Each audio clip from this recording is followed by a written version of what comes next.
എവർക്കും സുപ്രഭാത്.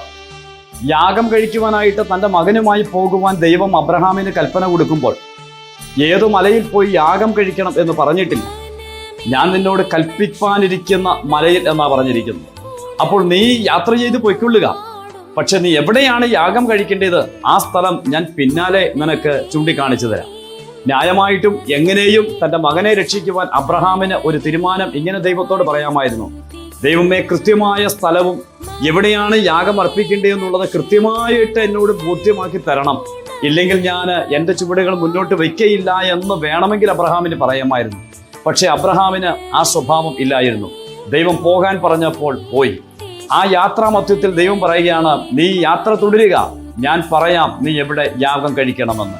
പ്രിയപ്പെട്ടവരെ, ദൈവം നമ്മോട് പറയുന്നത് മുൻവിധിയില്ലാതെ മനസ്സിലാക്കിക്കൊണ്ട് ഓരോ ചുവടുകൾ നമുക്ക് വെക്കുവാനായിട്ട് കഴിഞ്ഞാൽ അടുത്ത ചുവട് വെക്കുവാനുള്ള വഴികൾ ദൈവം നമുക്ക് വേണ്ടി തുറന്നു തരും. അതുകൊണ്ട് അബ്രഹാം യാത്ര തിരിച്ചപ്പോൾ തന്നെ അബ്രഹാമിന്റെ മകനായ ഇസഹാക്കിന് വേണ്ടി മറുവശത്തൂടെ ഒരാട്ടുകൊറ്റനും യാത്ര തിരിച്ച് വരുന്നുണ്ടായിരുന്നു എന്ന് ഞാൻ കരുതുകയാണ്. അതാണ് ദൈവത്തിന്റെ പദ്ധതി, അതാണ് ദൈവത്തിന്റെ കരുതൽ. ഇന്ന് പകലിൽ ദൈവത്തിന്റെ അനുഗ്രഹം നമുക്ക് കൈപ്പറ്റുവാൻ, ഓരോ ചുവടും ദൈവത്തിന്റെ വാക്ക് കേട്ട് നമുക്ക് മുന്നോട്ട് വയ്ക്കുവാൻ സർവേശ്വരൻ എല്ലാവരെയും സഹായിക്കുമാറാകും.